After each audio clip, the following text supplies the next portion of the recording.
What is going down, ladies and gentlemen? We are back for the state of the franchise. I got to apologize for my tardiness. I got too excited about the San Francisco 49ers bringing Il Manning back to the practice squad, but we'll talk about that in a second. We got Jason Aponte, Brad Graham, and we are going to talk about the state of the San Francisco 49ers right after this. That's Jason Aponte. I'm Brad Graham. We're going to get into it all right now.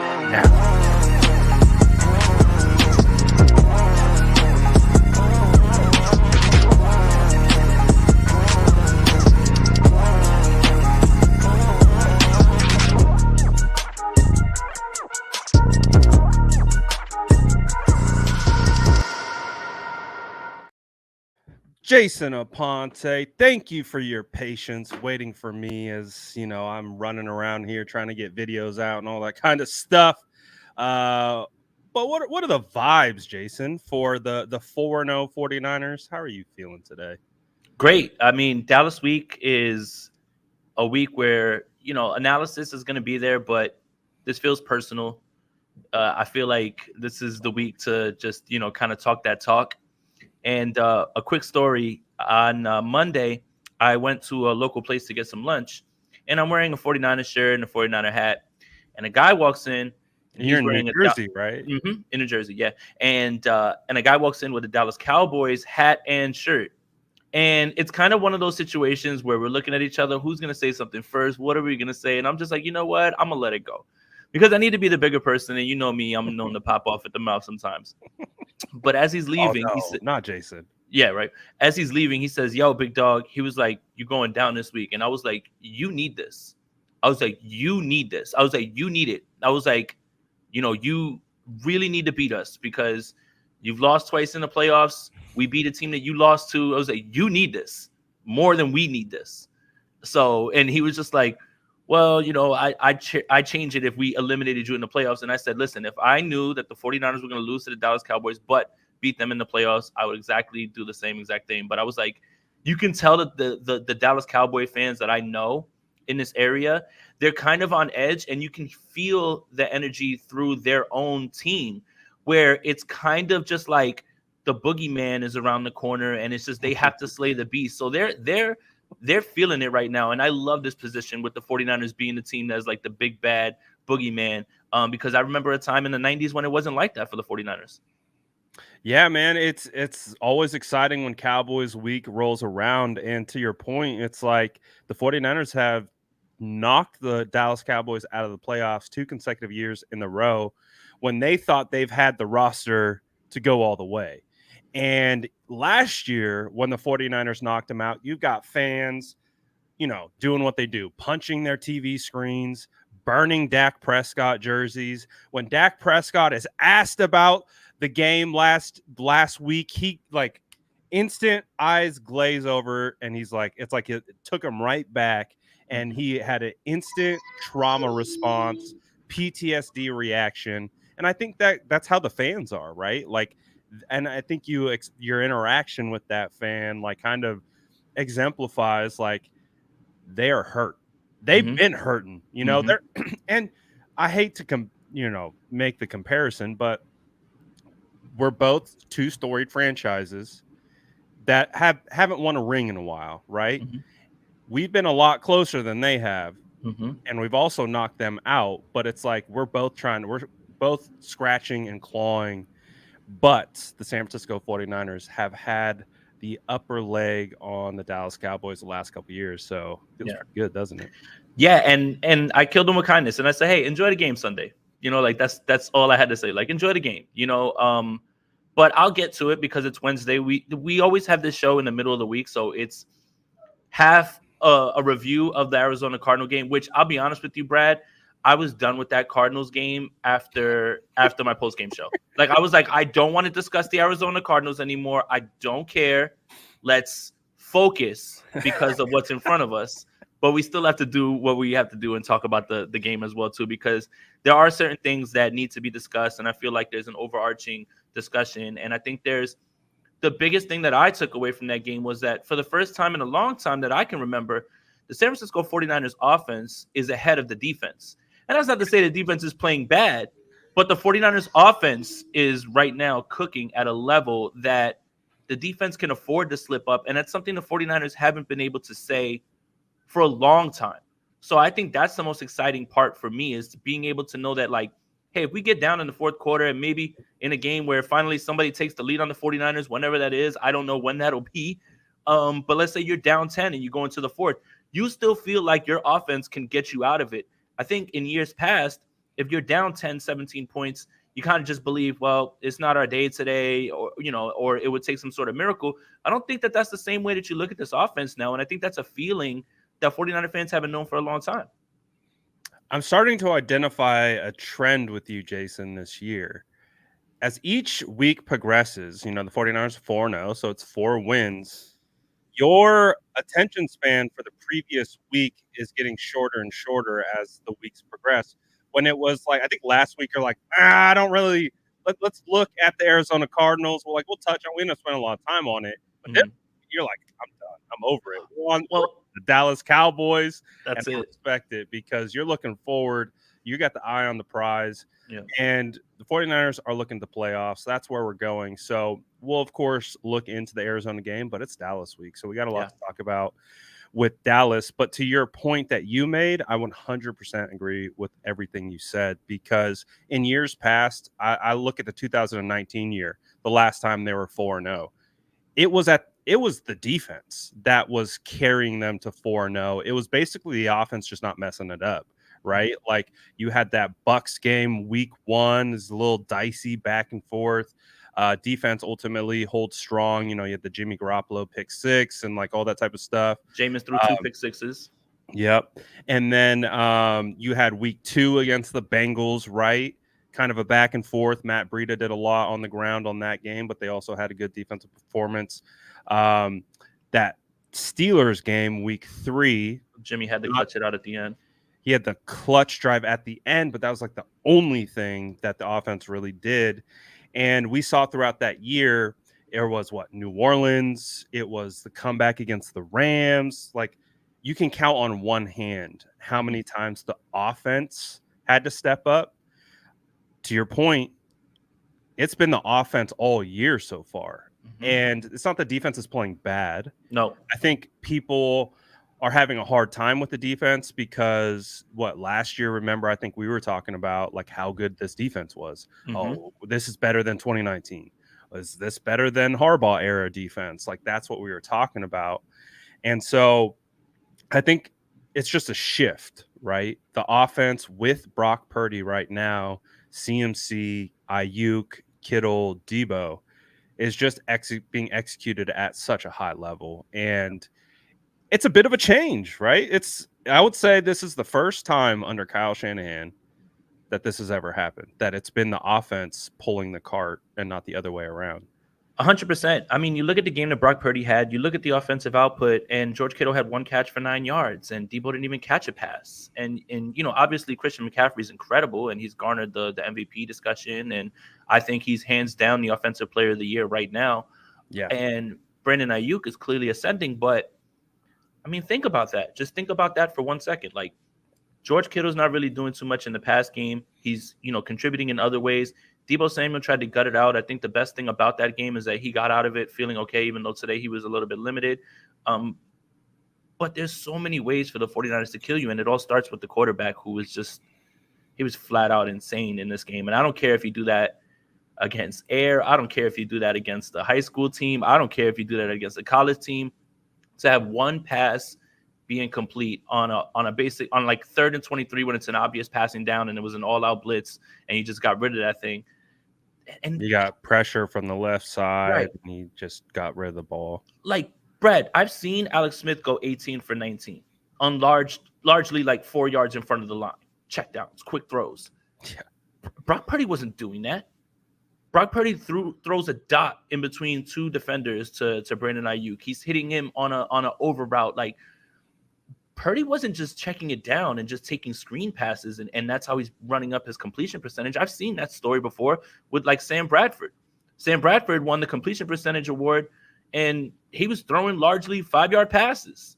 Not to say that's not easy, but like, just it's different kind of style. So like again, man, you can't help but be impressed with this young man again. Another week like this. And then Kyle Shanahan channels his inner Rich Madrid today and says, well, anybody who thinks it's the system, watch the damn tape. I can't believe it. That's Rich's line, man. What are you doing? You love it. I do. When I love to see Kyle it. Shanahan, Rich Madrid, those worlds meet, that's synergy right there. But it's super true. Like, and so let me just, you pretty much said it, but let me just ask you point blank: is Brock Purdy the real deal, or is he Fugazi? He's certainly playing like it. And I don't know what you could see from his game that would make you believe that it can't continue. This is the NFL. There's going to be games where guys struggle. I don't expect Brock Purdy to be 20 for 21 every single week. It's just not how the game goes, especially when you face heightened competition. But there's nothing to assume unless this is something you want to happen in terms of like, oh, his game's just going to fall off a cliff. I don't see how that could be. There's not really much there to be concerned with that you can say is like a doomsday scenario. Now, if you want Brock Purdy to fail like that, then you're probably like, well, watch when he plays a good team and watch when he play. Okay, whatever, fine. Like let's even play devil's advocate to that argument. Well, he hasn't really faced like a very good defense, but he's doing exactly what he's supposed to do against these defenses that you don't think are that good. I don't see how that's a bad thing. Because if Brock Purdy went out there and he, went like what, 11 for 21 and the 49ers win, by 3, everybody would say, oh, wow, look what he did against Arizona. But when he lights Arizona up, it's, oh, well, it's just Arizona. If you're taking care of business against the competition that's in front of you, then there's no argument against that. Now, if you're trying to predict some sort of fall off, I don't know what you would be looking at or what your data point would be. I would love to hear the argument, but I don't see anything that would really say that something is going to happen or he can fall off a cliff. Anything can happen, but this isn't in the likelihood of probabilities, in my opinion. I think too, when we look across the league, and it's natural, like human nature to compare, right? So I do it unintentionally comparing Brock to Jimmy just because I'm a visual person and that's how I compute things sometimes. But it's like if you look across the league, like Patrick Mahomes didn't have a phenomenal night. Josh Allen had a slow start to the year and he's picked it up as of late. Boy, has he. Justin Fields? Justin Fields? Threw I for think we need you to apologize more often. I think we all need to apologize. No, but the point is, you look across the league at the NFL right now, quarterbacks are there. Joe Burrow's struggling. Like they're trying to find their footing, and that's to be expected in the first 4 weeks. I call the first 4 weeks preseason for the starters. And when they head into this week 5, week 6, that's when you start to fine tune and you start to really understand who these offenses are. And we're going to start to see teams start to ascend. And those are the teams that we're likely going to see in the playoffs. So, but when you look across the league, like Brock isn't playing at that much different of a level than all the guys that you would consider elite quarterbacks. Now, we're not calling Brock elite. We're just saying if we have to really take the jersey away, take the name off the back, and just compare play, you could swap these guys and see how they would have similar success in different similar areas. So for me, watching Brock kind of struggle against the Giants, I was thinking about this the other day. Prime time, Thursday night football, first prime time game since the NFC Championship game, kind of back in the spotlight, all of America watching, a lot of high stakes. Maybe, you can feel that, right? These players are human. They feel those butterflies. They feel, and he started out a little jittery, kind of 2 throws that could have been intercepted. But as the game progressed, calmed down and started dealing. Well, that was against a blitz rate of 85%, right? And we talked about that ad nauseum. Yep. Well, now the flip side of that, he plays against the Arizona Cardinals. I think the blitz rate was somewhere around 15 to 17%. So it was a complete shift. And he looked as comfortable as I've seen a San Francisco 49ers quarterback play from in the pocket in a long, long time. I mean, that 7-step drop from under center, uncorking it, basically leading him away from the cornerback based on the leverage of the Oh no, Brad, cornerback. it was underthrown. So I wasn't watching the broadcast, but I've heard people say that I think it was Sanchez who was It was doing it. Mark Sanchez. Yeah. I wasn't watching it, so I didn't know. But he said he underthrew it. Yeah, he said it was underthrown. I was just like, yeah, you would know about underthrown, but you wouldn't know about where the ball was supposed to go, unfortunately. And I don't think Mark Sanchez is as bad as everybody, says and rips on him, but I rolled my eyes at that one. It was literally the only place where you can put it where your receiver can get it. It was either going to drop incomplete or it was going to be caught. So I was like, yeah, Mark Sanchez, like you played, I respect it. You had some fine seasons, but you would know about underthrown. You wouldn't know about being able to put the ball right there in that spot. So I just was like, all right. I mean, I thought it was good. I mean, in real time, like being in the stadium, like I Yeah. couldn't tell. Mhm. I couldn't tell. But when you go back and you watch the tape, it looked really good to Yeah. me. I mean, I thought the placement was really well. Like Yeah. if you look at the leverage of the cornerback, he's on the outside and Brock throws it to a spot that is away from the cornerback. And I'm like, and I don't see, like, you see an adjustment that Ayuk has to make, but he's not running like back towards the football. He's just cutting across the field and going and attacking the ball. And that to me is good ball placement. I wouldn't say that's underthrown. It's beautiful ball placement because watch 34. He's reading his hips and he knows that he's opened up in the other direction. So you don't throw it to where he's going. By the time he tries to turn around, look, he has to do a 180 to get back to that ball. So again, there's little things to playing quarterback that you have to notice. You have to notice the leverage that the corner's giving him, which is outside.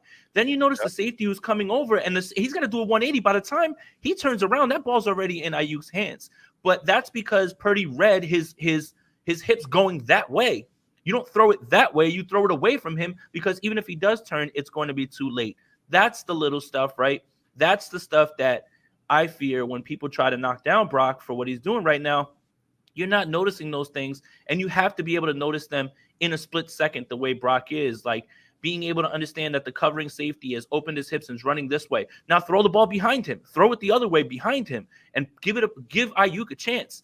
Those are the things that you can't well, I guess you can teach it, but I think that feels like Brock knew exactly what he wanted to do with the leverage, and he knew where he needed to throw the ball. It's an absolute dot. It was so impressive to just look on the next gen stats video that I posted, which they post all of the highlights. It was beautiful to see where the ball was placed, and they give you the graphic of where the safety and the corner is, man. Just again, what else can we say about the kid? Regardless of whatever the notion is, I wouldn't argue with anybody who doesn't say he's top 10. I think to your point a little bit with quarterbacks is you've got your elite tier, right? And that tier is like dwindling week to week. But then everything after that is all interchangeable, certain Yeah. weeks, right? Like Yep. one week Goff could be 10 because of how he looked. One week Cousins could be 10 because of how he looked. And it just moves up and down. So however you want to rank the quarterbacks, I think it is based on what you like about the quarterback and what you look for from quarterback play. But there's no wrong answer. Now, seeing today that he was ranked by somebody, I think 25th, that's absolutely baffling. And I will say this. I will say this about Steven Ruiz. I think he's very smart. I think he understands scheme. I would like to know, like, a little bit more in depth what it is about Purdy that knocks him down so much in his eyes. Because I can actually disagree with someone, but understand where they were trying to go with it. You know what I mean? Like if you're just saying like, oh, he's not good, but you're not giving me reasons, then I won't listen. But if Steven Ruiz can tell me like, listen, I'm knocking him down because the playmaker is this, that, whatever. Okay, maybe I can see the argument, but I don't have to agree He held with the it. ball too long. I mean, look, Arizona really wasn't getting pressure in this game. I think that was one of the things that kind of fell by the wayside is that the offensive line looked very good in this game as well too. It was only like one or two times that like the line was busted a little bit. So I think that's something that's encouraging. I would just like to know, because I watched the film, I would like to know when he wants the ball to get out quicker. I mean, especially when some of those routes to Ayuk were long developing, and the ball's out before he's out of his break. Like I would just like to know, like, which ones do you want to see come out quicker? I don't know, man. I didn't really see too much of that.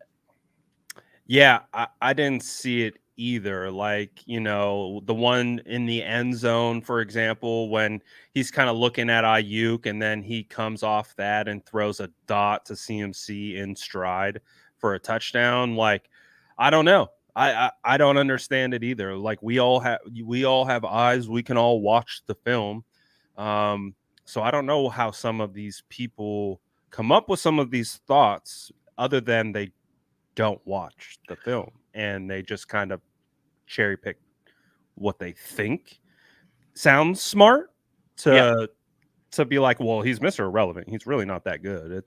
It's noodle arm Brock Purdy. Like he's not that good. It's the offense. It's the scheme. It's the weapons. And through 4 weeks, it's the exact like two things can be true at once.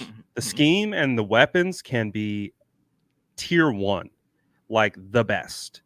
On top of that, Brock Purdy is elevating that scheme and those weapons to another tier. That is right, also can be true. And right. so again, there's a lot of nuance in football. Hmm. Like it's drenched in nuance, everything. Like we watch the tape, but we're watching the tape through a lens of like 50% we know what's going on. Like we really don't know what the calls are, Right. what they're trying to What's accomplish, the what the progression? pre-snap, post-snap looks Right. are, Right. exactly progressions. We have no freaking idea. We're just Right. trying to piece it together. Hmm. So that's why when we're watching the tape, we're going to have an opinion on it, but we're not like, this is what they're doing Right. because we really don't know. And so Very as few we can times. Go ahead. I'm go sorry. ahead. No, No, no, go. no. You got it. I was just gonna say, as we continue to watch these guys ball out, like it's pretty easy to see that Brock Purdy's playing at a very, very high level. Very few times can I identify right off the bat what the concept is automatically. Sometimes I have an idea. That's when I take the clip and I pass it to someone and I say, "Listen, is this two-man levels?" Because then I know the progression, right? Very rarely. That's why I appreciate JT O'Sullivan a lot, because when you listen to his videos, he says, "Now listen, I don't know what they're coaching. I want to make sure that I'm clear, but for me, this is what I'm looking at and this is what I'm seeing." He's still able to give you insight at the quarterback position, but definitively, like I can't stand the screenshot quarterback thing, right? Like it didn't happen this week because he only missed one throw, but I can't stand when they're like, oh my God, this guy's just running wide open. He may not even be a part of the progression.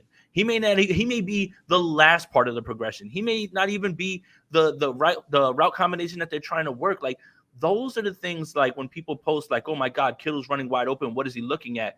Well, did they tell you that maybe they're running it to the left and everything is 1, 2, and then your check down? It's not always 1, 2, 3, 4. Like it's you'll never have enough time to get across the field like that in 3 seconds. So that's why I appreciate JT, right? Like he has great insight, but he always tells you, well, I'm not certain and I could be wrong. Like those are the best ways that you should go and evaluate. It's just when people screenshot and they're like, oh my God, this guy's wide open. Why didn't he throw the ball? It's like, come on, man. Like you better have a really good grasp on what was supposed to happen here, where the ball was supposed to go, before you do that for engagement.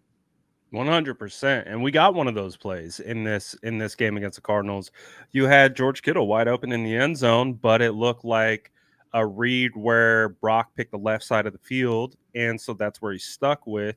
And you had Kittle running a seam route on the right side, and just no safety came over, and he was wide open. But at the same time, he got the ball out quickly, banged it on to Christian McCaffrey, and they still got decent yardage, but it would have been a touchdown if that was part of the progression, but didn't look like it was. There's plenty of times that they used to have to do that with Jimmy, where they would just say, listen, we're not trying to overcomplicate it. Pick a side. Like, look at what you see pre-snap and go with what you're seeing on this side. Like, pick a side. Like, just cut the field in half, pick a side. If you got 3 on this side, you like that matchup, go for it. You got 2 on this side, you like that matchup, take it and go. And I don't know if they have to do that as much with Brock because he seems to be a better processor than Jimmy is, but it's still in there at times, especially when you're getting certain looks on the defense. Like, if you know the blitz is coming, get the ball out fast. And that's the thing. It's like what you should be impressed with Brock is blitz him. Fine. He's going to figure it out. Don't blitz him. Sit back. Fine. He's gonna figure it out. He seems like he has an answer for almost everything at this point. And when you have the bevy of playmakers, you have the play caller, and your line is protecting, this team is going to be very hard to stop offensively, man. And that's how you've been seeing 30 points every single week, basically. Yeah, and I'm really excited because, again, to that point, it's like I'm not seeing anything where a defense is going to. I said this kind of when I was doing my film breakdown. It feels like Brock and Kyle are a perfect match because Brock, well, we know Kyle, right? He's trying to take advantage of the defense's weaknesses. He understands what they're keying on. And so he uses that information to attack their weakness. So he's going to make something look a certain way pre-snap. That's why we see all the pre-snap motion. He wants to get these linebackers and safeties shifting one way. And then the whole idea is to get them a gap and a half over so that he can run off the backside. And that puts his blockers in a favorable leverage and position to make the play, make the block, and do what they need to do. Well, in the same thought process of progressions and things like that, feels like Brock has the same mind. He understands pre and post what the defense is trying to do to him and how he wants to take advantage of it. That's why, like when you said, he's blitz proof. Okay, blitz him a million times. He's going to be able to throw. He can throw with more anticipation because it's one-on-one, and he can put the ball out there, and he can let his wide receivers run under the ball. And it'll be 4-on-4. Like it's just you don't have the fear of a safety coming over. It's like 4-on-4. They've got to pick everybody up if you're sending that many. 100%. And then if you're running zone, well, and you're going to rush 3, like he's going to have all day in the pocket, and he's just going to vibe out, and he's like, oh, go through my progressions. All right, there's my guy. Right. And he's just going to kill you with timing. And so it's like right now, as we've seen it through 4 games, I don't buy, that we're going to come across a defense, and maybe it's the Dallas Cowboys, right? They got Micah Parsons. Mm-hmm. They've got Lawrence. They've got some good pieces, right? Yep. They've got the young defensive tackle, Mozzie Smith, I think it is. Their defensive line is stacked, man. And Micah Parsons is hooping. Exactly. And so it's a big test for this offense. It's a big test for Kyle to scheme his offense in a way where they aren't in 5 to 7 step drops where Micah Parsons is, licking his chops because he's like, I get to rush the quarterback, free range, and we'll let the other guys do whatever. And so it's going to be a big, big situation for that. But outside of like zone, press, man, bracketed coverages, like different looks pre and post snap, I don't see anything that is going to stop Brock. Like I that's kind of where I'm at with him from a processing standpoint, is where you see defensive coordinators put quarterbacks in pretzels because they can't see the field. Like Pickett, when the 49ers defense was playing him, he just felt overwhelmed with what he was seeing, and he couldn't process it. Yeah. Brock is the opposite. He's like, I see it all. I know where I need to go, and if it's not there, I know the answer. And it's not going to be perfect every time, right? But so to kind of wrap up the Brock stuff, it just feels like I gave myself the whole year to be like, is Brock the franchise guy? Mm-hmm. He was definitely the starter for me throughout training camp. That was easy to see. But I wanted to see how he came back from the injury. I wanted to see how he progressed from year 1 to year 2. I wanted to see the steps and the maturation process through 4 games. Like, I still want to give it time before I'm like, yeah, this is our franchise guy. And when I say franchise, I'm talking like for years to come. Like, we're going to be talking about we're going to be hashtag pay Brock Purdy pretty soon. You know what I mean? Right. But like, basically, he's on his way, I think, to becoming the 49ers franchise quarterback. Yep. And I mean, I don't know what else. I mean, obviously you want to see a full season, but yeah, I mean, that's what we begged for this entire offseason. Like, someone wrap this thing up so we don't have to go into another offseason talking about the quarterback. And if this continues, no Kirk Cousins. Like, Brock Purdy is killing Kirk Cousins to San Francisco 1 game at a time. And you should all love that more than anything as well, too, even though I'm not as down on Kirk as many people are. But no, it's just, again, like all these teams. Well, there's a few teams. There's about maybe like 8 or 10 that, regardless of how you feel about their quarterback, their fan base knows that's our guy going into the season. They don't have a backup quarterback being brought in who can press for snaps. Like, that's what the 49er fan base deserves at this point. It's just understanding every single year that's our guy, and we feel good about that. All right, let's do this one quickly because I don't have a great answer for this one. G-Co says, win or lose Super Bowl 57, how much is Purdy's contract worth? I think that's going to be dependent on who signs their contract right before him. Right. And that's kind of just where it is, like with all positional players. You know, you look at who got signed before you. I'm sure Micah Parsons is looking at Nick Bosa's deal and saying, yeah, I want that and more. And every time, and everybody who sees that, it'll depend on who's next to get signed, right? From there, right? Like, or from his draft class. And then you compare their numbers. So it's hard to put a number on it, especially with the cap going up, especially with, you know, with how they have to pay other people as well too. It's hard to like nail down a number, especially when you have to wait for someone to sign. The market continues to reset itself when another player signs. So when Trent Williams signs, you know, a deal right after, who was it? I think it was Bakhtiari. He was like, hey, I just want a little bit more. He's the highest paid. Then the next guy who's going to sign is the highest paid, and so on and so forth. So it's going to come down to what happens before, and then what it's going to take to get that done and how much more Brock wants. He'll be paid as top 10 if he continues this level of success. And if they go to a Super Bowl, he's going to be paid as a top 10 quarterback like that. So it'll be interesting to see what ultimately comes about that. But I mean, we've spent all this time talking about Brock, and obviously, you know, he's the hot ticket right now, but there's another hot ticket in town on that offensive side of the football. There's a couple, actually. Christian McCaffrey. We're basically just going to have to change the NFC Offensive Player of the Week award to the Christian McCaffrey award because he's won it now 3 out of the first 4 weeks. He was the NFC Offensive Player of the Month. Or did he only win it twice? He only won it twice. Yeah, no, he's only won it twice in his career. Okay. Brandon Ayuk won it. No, I was talking about NFC Player of the Week. Yeah. I don't think I think today was his second ever. It's a second? Yeah, what he wins every week NFC is FedEx. Of the week? Yeah, I believe so, if I'm not mistaken. Because what he wins every week is FedEx Ground Player of the Week. I might be getting my awards mixed up. Yeah, I saw a lot of them. Yeah, I saw that a little bit earlier today too as well. But from the NFL Communications release that I got was that it was his second of all time. And he's the 4th 49ers running back to ever win Offensive Player of the Week. That's Frank Gore, Garrison Hurst, and Roger Craig. Okay, there we go. So with CMC having this much success, does he deserve to be in the MVP conversation? After 4 weeks, for sure. But you have to understand that the MVP award is a quarterback award. So, and the thing is, you can look across the league right now, and you mentioned how many of the top flight quarterbacks, whether they're elite, how many of them are struggling. Realistically, the only quarterback that is really right now playing out of his mind, insane right now, is Josh Allen after week 1.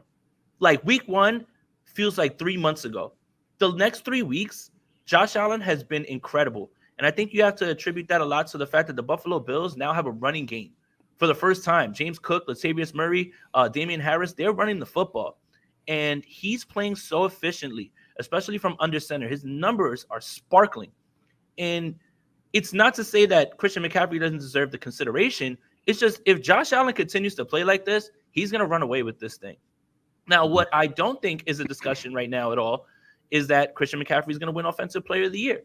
And I had Justin Jefferson winning Offensive Player of the Year because I just thought that he was going to get force-fed a bunch of targets. By the way, Justin Jefferson has been very good this year, but I don't think you can argue about Christian McCaffrey Offensive Player of the Year. I think if this continues, that's done deal. And I think he may be one of the unanimous Offensive Players of the Year. But that's why the MVP feels like a quarterback award.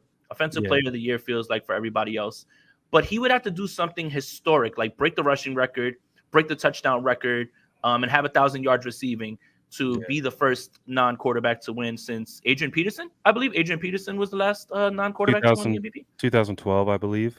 And what did he do that year? He rushed for over like 2,000 yards. Yeah. So, unfortunately, look, I'm not gonna be mad at anybody who wants Christian McCaffrey to win this award. It's just historically this tends to be a quarterback award, but he's definitely the offensive player of the year right now. And my God, man, he's just I don't understand how anybody had any hesitance about the trade at all. It's just C minus, C minus. well, I mean, forget the ESPN one. I mean, it was even 49ers fans. Because what I did was I remember the day or the night that I was sitting here and the news came out that Christian McCaffrey was traded. I went right to the live stream. And Yeah, I legit was arguing with people in the comments about like, I can't believe that they traded all that for a running back and this isn't going to move the needle. Dude, they like haven't lost a game in every game that he started in the regular season. And every single quarterback that played, even Jimmy Garoppolo saw a lift in offense. Where are you at now? Like what happened? What happened to those takes before?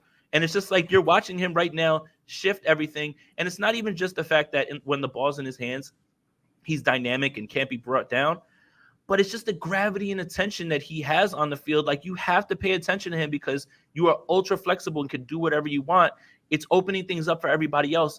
All of this stuff is the reason that Christian McCaffrey is Offensive Player of the Year. But hey, if you guys want to start rioting and try to make him MVP, I'll grab a torch and I'll join you guys. I just think historically we're fighting against history. Being that the MVP seems to be a quarterback award. honestly, Jason, I love fighting against history. It makes me Yes, feel, it gives me a little jolt of energy because I agree 100% with everything you said. The MVP is a quarterback award. it is. It's not historically, it is historically a quarterback. It's a quarterback award. It's the best quarterback is going to be the MVP. But I'd like to, and like you said, 2012, it was won by a running back. And we live in a world that the running back is extremely devalued and all that type of stuff. But I like those types of underdog fights. So at minimum, we're gonna have the conversation. We'll see if CMC continues to play at this level, but I also agree with you that he has to do something historic for this to occur. He's on a pretty historic pace. Um, but we'll see. Yeah. We will see. CMC's been fantastic though. CMC, he's just on a different level. He's truly an elite player, rare player. And yeah, dude, I remember that when he got traded and people didn't love the trade and they thought the only thing that I could like rationalize why someone would be concerned about the trade is just due to his injury history, which I could have the conversation and say, I understand why you're concerned. I'm not concerned, but I can understand why you're concerned. Outside of that, I had done some tape study on CMC. He played that Rams game the week before. It was But they were showcasing him. CMC versus the Rams, Mhm. basically. I was like, oh yeah, he's got all the With juice. PJ Like, Walker. yeah, I was like, he's got all the juice. There's no problems here. He's got all the ability now. And I was like, man, you put this guy into this offense, fireworks. So when the trade happened, I was like, they gave up nothing. They gave up nothing. A late second, a late third, a late fourth, and a 2024 fifth. I was like, they gave up nothing for this. And I think a lot of people, because of the whole you don't trade assets for running backs thing, I think that's another thing that has people kind of railing against the trade at the time because they're just like, oh my God, all those draft picks for a running back, the value doesn't make sense. But they didn't trade for a running back. They traded for a guy who changes this offense and changes this team and the way that they operate. It's if there wasn't another name attached to the trade and it wasn't Christian McCaffrey, I could totally understand that part of it. But you didn't trade for a running back. You traded for Christian McCaffrey. Offensive And I weapon. right, and I think again like trading for a running back is one thing.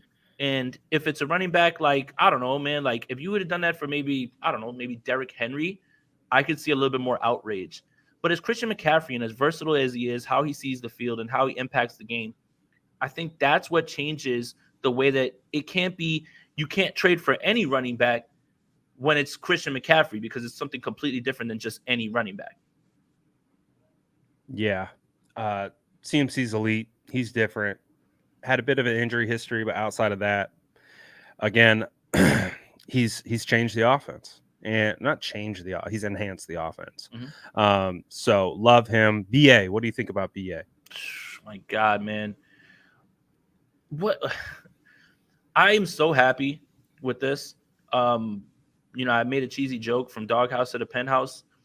Um, that's exactly what it feels like with Brandon Ayuk. I think Thursday night football against the Giants, and I think I probably said this after that game as well too. I think that really highlighted how special Brandon Ayuk is because he's able to generate separation with just routes. And Yeah. sure, the play caller understands how to manipulate the rules on defense and use that against you. But what was missing on Thursday Night Football was receivers who can separate. And Brandon Ayuk is sending people to the shadow realm right now. And it's so, I love watching receivers run routes. I watch Brandon Ayuk run every single route, even when the ball is not thrown to him. And you're watching a guy who still is perfecting his craft. There's still a little bit left for him to unearth. And he's just getting better as the week goes on. It's just been incredible to watch, man. Like when you draft a player and you remember how excited Kyle Shanahan was when he drafted Brandon Ayuk. Yeah. He's had that same kind of face for like Dante Pettis and like other guys. But Is that a good thing? yeah, no. That's the thing. It's like you're just like, okay, like what, for the people that weren't familiar with him from Arizona State, and remember, like he lost a lot of stock because he had that injury when he was trying to run, and everybody's like, oh, he's slow, but he had a core muscle injury. But when you're looking at him now, it's like, man, Kyle knew exactly what this guy was. Throwing the blocking, now you're just seeing him blossom as a receiver. The confidence is at an all-time high. He's not talking a lot. I mean, he's probably talking on the field, and I would, but he's not talking a lot. He's leading by action. And again, Brad, it felt like the switch turned last year when he got into that big fight with everybody at training camp. Like that was just like it was literally right there for all of us because he turned into a leader and he's turned into that guy. It's just been a pleasure to watch, man. Like, please, like if you're not busy, guys, go and watch the routes that Brandon Ayuk wasn't targeted on. Watch him put guys on skates and watch them fall down, even though he's not part of the progression, or Brock Purdy got rid of the ball already and so or liked another matchup.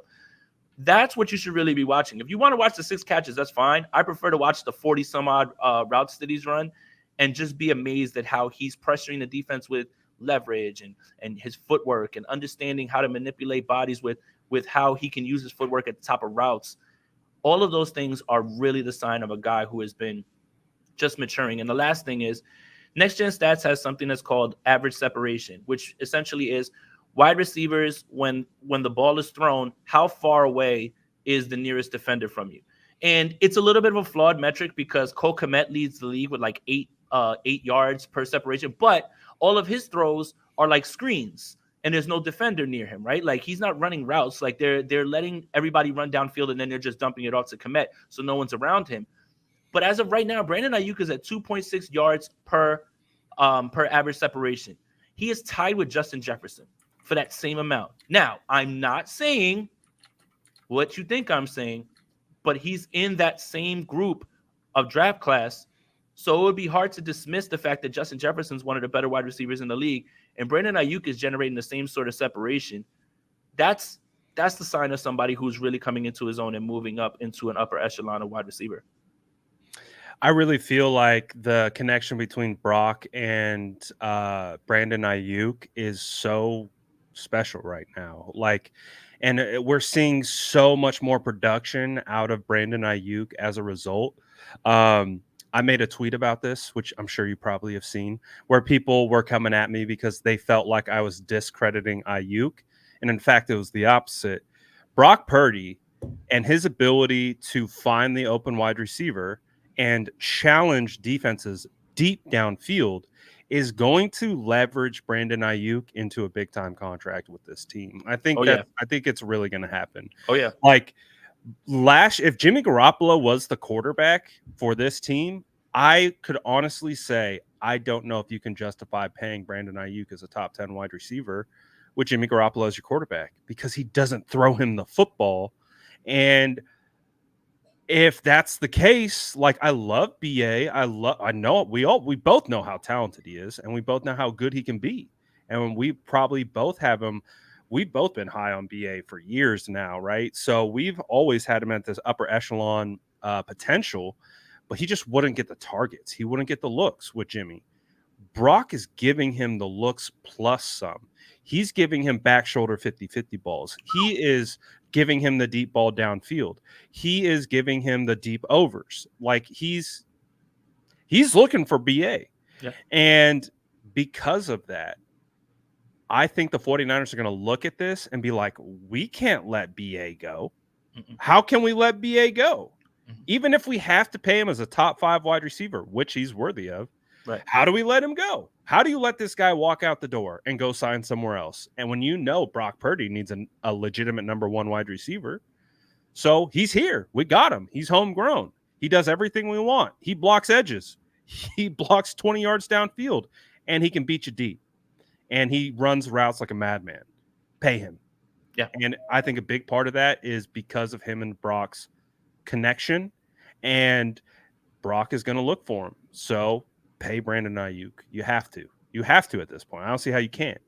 That back shoulder throw that you're referring to on the sideline on 3rd and 4. I mean, that's just nasty work, man. So that is just, and that's the thing is like, you look at that throw and you're just like, oh, you know, that was cool. It was like 15 yards down the field. It's like, no. Do you understand the timing and the trust in your receiver to know, like, I'm going to put this ball before you're out of your break, and it's going to be behind the defender, and the trust on 3rd down to go to him and then just completely nail it? It's like, those are the little things when you're watching and you're talking about the rapport that they have, that it's clear they're on the same page. They never look at each other like, what was that? And we don't know when that developed. I guess it's during training camp, but I just know that there's a synergy right now between those two that the greats have, like, with their guys, right? Like, Mahomes knows where Kelsey's going to go. You know, Rodgers knew what Devontae Adams wanted to do, right? Like those type of things. I'm not talking about like at that level, but I'm talking about like when a quarterback and a wide receiver are sharing the same brain, and they have that and they understand. Look, that ball's out before he even turned. Like, he's not even done. Like, dude, he took like 5. He's 5 yards basically, and the ball's ball. out. He's like, all right, I'm going. Ball's out. That's how That's how you draw it up. That's enough to make Bill Walsh cry. Yeah, based on that leverage of the cornerback, this is an example of a wide receiver and a quarterback being on the same page with what the positioning of the DB dictates. That positioning dictated a back shoulder, not a ball deep downfield that IU could run under. It dictated a back shoulder, and he knew it right away. And he's seeing it like Brock's seeing it. Yep. Like, they're both noticing that. The both of them are noticing that. And that's the thing. It's like, to have the confidence to throw that, like a comeback on the back shoulder, and it's just, all right, he sees what I see. He sees the leverage. He knows that I got to get this ball out before the defender can turn his head. And the defender was doing a fine job. He didn't do anything wrong. That's not bad coverage. No, it's not. It's not. That's the thing is, you're taught to press and use the sideline as another defender. That's exactly what he was doing. He's trying to squeeze him right there. But when the ball's out, that's it. You're losing your chance to keep squeezing him. And again, it's Ayuk seeing it and Purdy seeing it, and the both of them sharing the same brain. And that's the stuff that has to impress you with the little time that Purdy's here. And also the fact that Ayuk is starting to refine himself and understand these things as well. Yeah. So I love it. Hashtag pay Brandon Ayuk. You know it's coming. So really excited for these guys. Let me get to a couple of these super chats that we got. Tyler says, Jason, I personally think Brock's greatest strength is his intelligence. He reads opposing defenses like he reads books. Shout out to Tyler, man. I hope you're good out there as well too, bro. Yeah, man. Again, right? Like, so much of the position is mental, and so much of it is understanding what you're seeing and knowing when to get rid of the ball. Again, like, you may fool Brock with some blitzes early, but if you keep showing the same looks and you keep doing the same thing over and over, he's going to get you, and so is Kyle. And I think that's what Kyle loves about what Brock does, is because when people say he's a point guard of the offense, it's not meant to knock him down, because that's kind of the role the quarterback has to be, but he's lifting the offense as well too. Like, he's enhancing it to another level. And I think a lot of that starts with the pre-snap and post-snap stuff that he's been able to show. Yeah, I've always had a love-hate relationship with the term game Point guard. manager, Yeah. point guard, kind of the Point thought guard. process, because that is the job description. Right. That's the entire job. Now, you can elevate that to being off script, going above and beyond just managing an offense. But that's probably 90% of the work, is being able to communicate the play call in the huddle, being able to manage the huddle, being able to get in and out of looks pre and post. Like, that's hard. And Yes. people are like, oh, just a game manager. I'm like, yeah, you go try that and see how easy it is for you with Micah Parsons huffing and puffing down your neck, and you're trying to think of this 17-word play concept with a kill at the line of scrimmage, with a kill and a can call. And you're like, all right, we got a different look. Run the other play.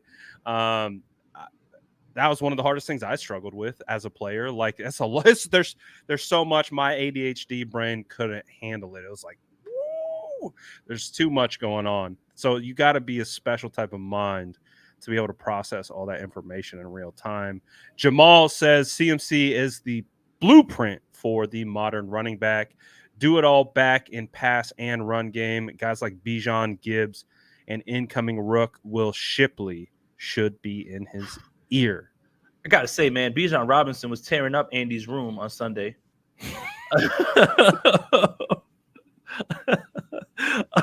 Honestly, how cool was that Toy Story game, dude? That was really cool. I don't really care about the glitches. I was like, you guys got to go look at this. Look, I don't care about the glitches. What do you want to watch Atlanta and Jacksonville play football for real? Like, that's probably just as bad as watching it in Andy's room, like, when it's glitching. But I think it was so cool, like, with that. But Bijan is special, man. That guy is like shaking people out of his shoes. But yeah, absolutely, right. And I think that's kind of the point that I was making about, well, you can't trade for a running back. Well, you didn't trade for just a plotter, like, not a plotter, but just a downhill guy like Derrick Henry. You traded for this weapon like this. So, like, the whole idea of, like, you don't trade for running backs might be true, but when it's somebody like Christian McCaffrey, I think you have to amend that argument to correlate it to the player. And I don't think people did that. They just said, oh, running back, you can't do that. But it's not just a running back, it's Christian McCaffrey. Yeah. It's Christian McCaffrey. That's all you got to say. It's Christian McCaffrey. That's but I do like the comment. Bijan, Gibbs looks like he has a lot of potential. He does. Obviously he's getting vultured by Monty. He's getting DeAndre Swifted is what he's getting. Like, what is going on? Swift's balling too, man. Well, there you go, man. I mean, but look, he gets over to Philly and he gets his shot. But they did the same thing to DeAndre Swift, where we were sitting there like, dude, can you play this guy a little bit more? I mean, I don't know. Look, it's hard to argue with what the Lions are doing because they're winning football games. Yeah. And their offense just added Jamison Williams. Dear God, man. And Sam Laporta's real deal. So it's hard to already argue. Got Amon-Ra and arguably best offensive line in football. And their draft, while we clowned it, we're like, what are you doing, linebacker this early? Like, can you really talk crazy about their draft? All of those guys have kind of hit. Like, the Lions are doing things the right way. Shout out to Don Burr, man. Sure. Yeah, hell yeah. Shout out to Don Burr, man. We love it. Detroit's looking good. But yeah, man, 49ers in a good spot right now. We got one more super chat. Johnny Dell, Football Academy says, just want to say, love what you guys do, making fire content. Shout out Johnny Dell. Shout out to him, man. You guys know about him. Fire film breakdowns. Hell yeah. A lot of work into those. Hell yeah. I can't even imagine, because he does all the editing and stuff on top. Yep. That's a whole other layer of time put into that stuff. And he explains the coverages, he explains the concepts, everything. I think that's the best way to do it. A lot of people do film breakdowns and they're just like, oh, this guy won this route. I think many of us can do that, but when you start to get into the breakdown of like what the play is supposed to happen to, I think he's one of the better ones. So shout out to him, man. Absolutely. He knows what he's talking about. So we buried the lead this whole time. We ended up talking about one thing. Go for it. Right, because everybody's a little bit worried about the defense and there you go. In particular the secondary. Well, first, the short answer with the defensive line is the sacks are on their way. They're coming. because as long as you keep getting pressures, you're going to find a way to finish. I thought Eric Armstead was really good as well, too. Fred and Greenlaw, okay. The secondary, that's kind of been the discussion, right? A little bit of Yeah. Ambry Thomas, a little Yeah. bit of Lenore.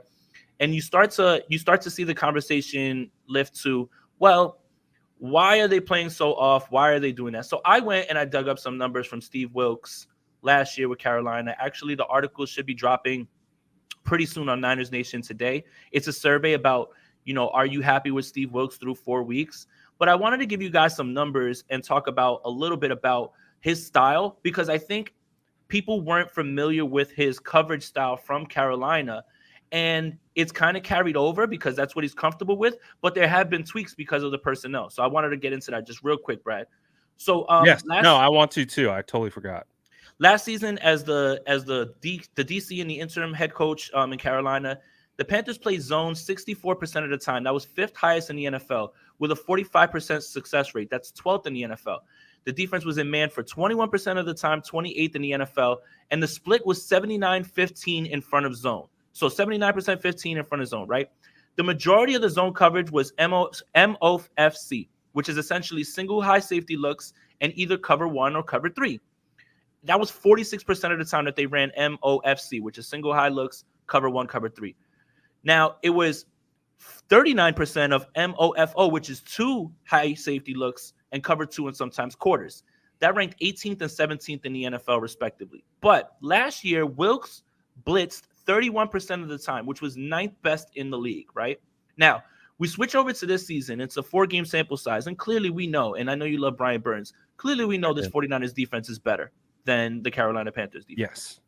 Okay, so this season so far, Wilkes is in zone 67% of the times to 24% in man. The difference is the MOFO coverage and the MOFC numbers. MOFO is at 48%, which is a dip from where he was last year, right? At 30, well, it's an increase, right? So it was 39% last year, now it's 48%. And MOFC is at 43%, which is a dip from 46%. The biggest difference, though, is the blitz rate. It's down to 22%. That's 21st in the league. 4-man rushes used 77% of the time, and the blitz has seen a success rate of 37% of the time, even though they only do it 22% of the time. Good for 4th in the league. Now, what does all of that mean? What it means is you can have a style, but not all styles fit all for your personnel. Obviously, in Carolina, he couldn't rush 4 and get to the quarterback. What he's doing here is saying, listen, I know these guys can get there with 4. I don't need to send blitzes. I can send them situationally. A lot of the same stuff that he was doing in Carolina has carried over. It's just because the 49ers are not sacking the quarterback, I think there's a little bit of hesitance about the secondary because there's plays to be had there. But I do think the defensive line is on its way to getting there. Like it feels like the levee's about to break where they're going to get to the quarterback and have one of those big games where, and hopefully it starts Sunday, where they get sacks. And then ultimately that helps the coverage as well too. It all goes hand in hand. But those numbers, being able to pull them and being able to contrast and compare, kind of just shows you that that's kind of Steve Wilkes' MO. But last year he had to do more blitzing, which puts his back end in a tighter bind because you're taking people away from coverage to send them up.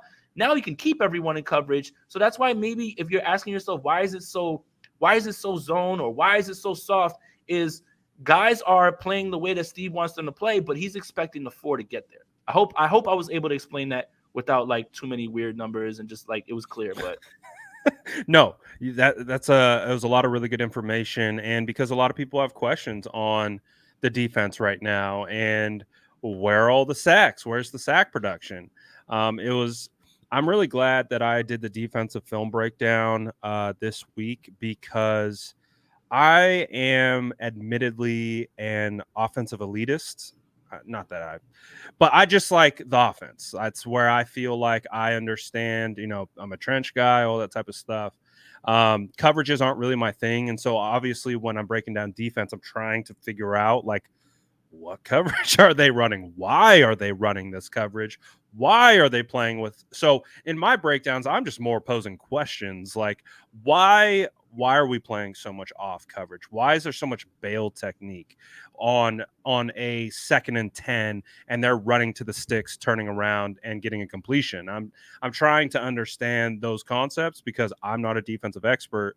So it's like I'm trying to figure out like what's going on. But when you want to discuss like the lack of sack production, I saw, I think we counted either 7 or 8 plays where Nick Bosa was half a step away from a sack.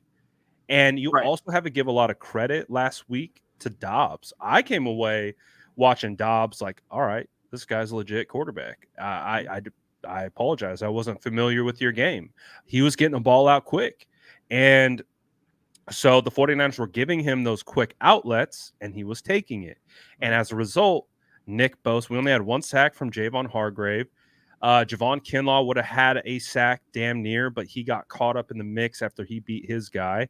There were multiple plays where Dobbs had to bail. So there's a combination of a lot of things, right? It's Bosa was close on more than a handful of plays, but you also have to give credit to Dobbs for taking advantage of these zone coverages, and it's a duality to it, right? And everyone understands that the defensive line is coming for you, so you have to get the ball out quickly. One more interesting nugget, just so I can make people feel better about the defense, even though I clearly made my case earlier why the offense is ahead of the defense right now, which means it's only up from here with the defense. Nate Tice, who does a lot of good work, he sent out a tweet that I think is really, really kind of what Steve Wilks is trying to get away from, because he talked about it all offseason about we want to limit explosives because the 49ers for a little stretch last year, they had problems with explosive plays. Well, the 49ers defense has only allowed an explosive play, which is a run of 12 yards, a pass of 16 yards on 4.76 of their plays. That is the lowest explosive play rate through the first 4 weeks since the NFL expanded to 32 teams in 2002. And Yep. that's the thing is when you listen to him say we've got to limit the explosives, it's clear that that's what they want to do. It's okay. Right. We'll allow you, if you want, to get the ball out quickly and throw it here, but we're going to rally to the ball, and we got guys that are going to be there, right? Yep. But if you want to sit there in the pocket, then the 4 are going to get you. Everything is about keeping everything in front. And it's not that Brandon Staley stuff that doesn't work with the Chargers. It works. It works when you actually enact it and put it into real stuff. So I think all of those things contextualized shows you that the defense can still get a bit better, obviously, with the sack stuff. But there's reasons that they're not getting to the quarterback. The ball's coming out fast. You know that you don't want to hold that ball for too long. And they are giving you zones. If you're able to identify where the soft part in the zone is, you get it. But if you throw it, there's not yards after the catch. We're going to rally to the ball and we're going to get you. I think all of those things combined kind of puts me in a place where I feel a lot better about this defense going forward. And they definitely have some room to improve, which is scary for everybody else.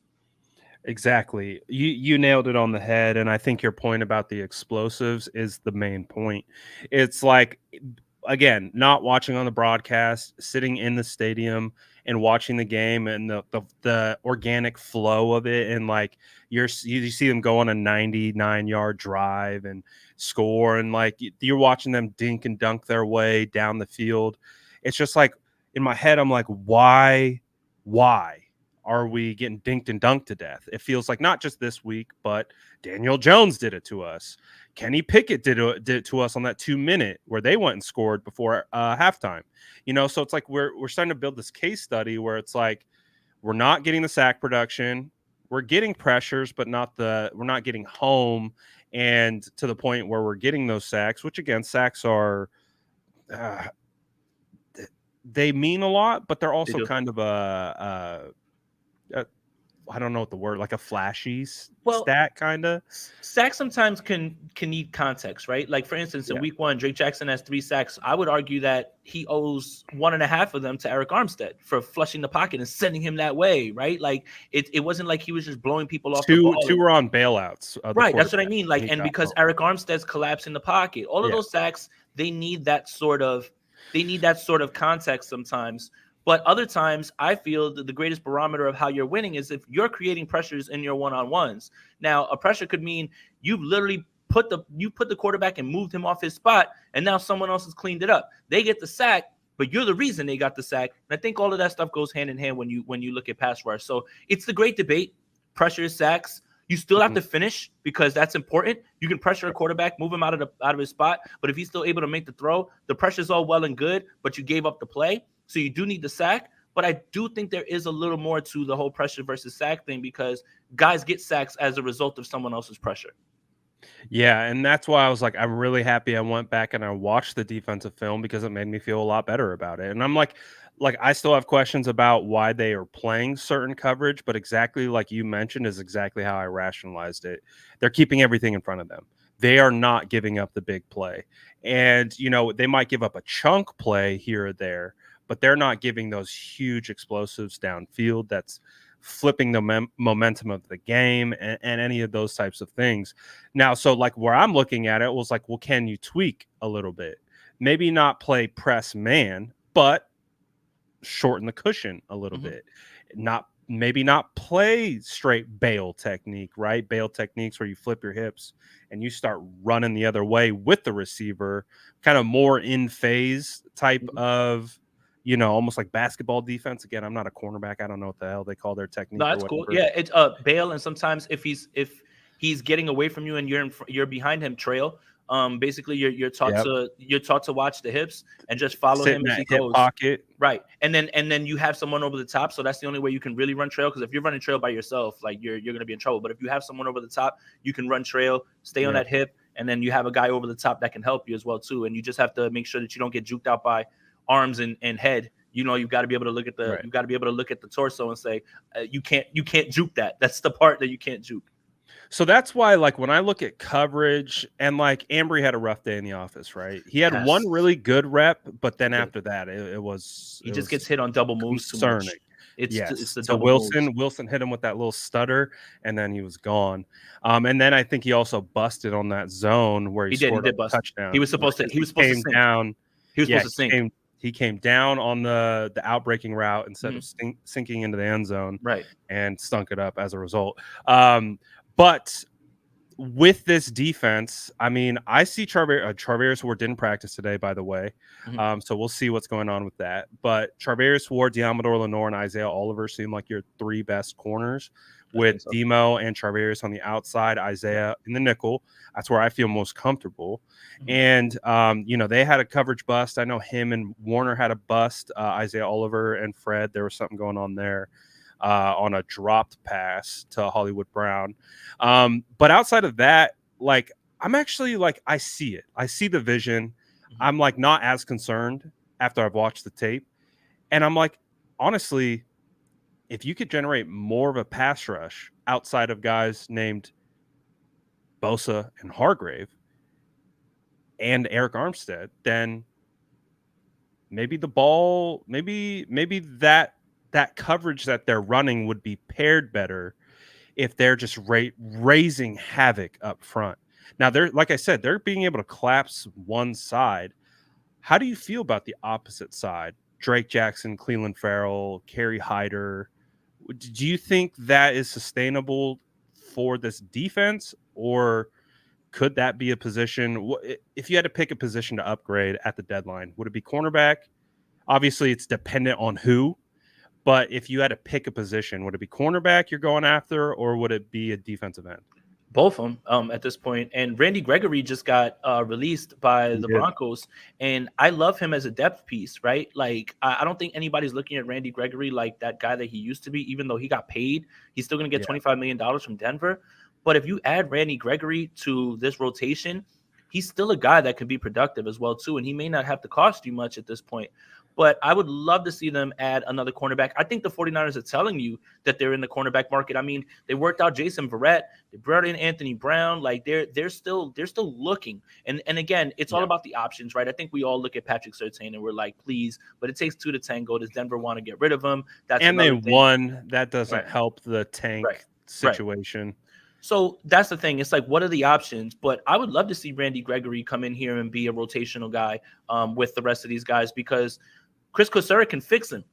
and he's done it with almost everybody else, right? Like Cleveland Farrell's getting a lot of run as well too. He would You be can cheap never have enough too. to eat. He would Yeah, be cheap. he would be cheap. You can use every edge that you can get. So I'd love to see Randy Gregory come in here and be a depth piece and be a rotational guy, because I think that's something that's really feasible for the 49ers. And it feels like a move that isn't going to be flashy. It's going to be met with a lot of, oh, well, he got cut by Denver. It feels like they want to get their young guys on the field. Nick Bonito and what's the other kid's name? Jonathan Cooper, were the ones that they were Benito's trying to their get out best there. pass rusher. That was Yeah. in preseason. I was like, So oh, they threw him out there. They threw him out there and they swung that Bears game. That's how that it was Benito and Cooper that was were it? on the streak. I didn't Yes. watch the game, so I Yeah. don't even know. So they want to get their young guys on there. They obviously figure whatever, we already gave him his guaranteed money, we can afford to lose him or whatever. And I'm sure Randy Gregory said, listen, I didn't come here to sit, or anything like that. And it's probably a multitude of things. But if Randy Gregory wants to come over here and play and be a depth guy and be a rotational guy, I think that's a way that you can try to upgrade the pass rush without doing something drastic, not giving away draft picks, and getting someone who can still be effective in this league. Yeah, that's not a bad option because, again, you're not giving up draft capital. You're probably signing him to a modest veteran minimum type 1-year deal. The sell is you have an opportunity to win a Super Bowl. You want to come contribute to that and leverage that into your next payday, potentially. Right. Chris Kosteric's going to get you paid. Chris Kosteric's going to get you paid. Look at Arden Key. Look at Omenahue. Like he got paid off a 6-game suspension. So that's the sell. It's like, we're not going to pay you anything, but you can leverage your play here into your next contract, and you're at the end of your rope anyways. So that's actually not a bad idea. I would be opposed to that. Of course, where my ideal scenario would go, but I'm not even talking about it. Send a first to Carolina for Brian Burns and JC Horn. Get it done, Carolina. You don't need those guys, man. Just can do you that. trade JC Horn? Is he on IR? Can you trade him? Yeah, I'm sure you can if you wanted to. I would just on IR. Yeah, I mean, again, people, when you posted that about like, oh, Carolina doesn't have a first round draft pick, I was like, cool, Burns and Horn, baby. Like send it. Send it. Just send it over there. You want it. So yeah, I mean, look, again, obviously the thing with JC Horn isn't talent, it's the injury thing, but you've kind of seen them take chances on guys like that, albeit with a free agent deal, not trading for them or anything like that. But if they'll send Burns and they'll say, hey, listen, do you want to take JC Horn too, even though he's a little banged up? Sure, send him on over. Let's see if we can fix him as well too, man, because that would be huge. Yeah, for sure. So I still think, like I said, I'm much more calm about the defense. Kinlaw's balling. I'm really happy with Kinlaw. Javon Hargrave, baller. Eric Armstead does what Eric Armstead does. He's kind of like in the shadows defensive lineman. He's doing all the dirty work.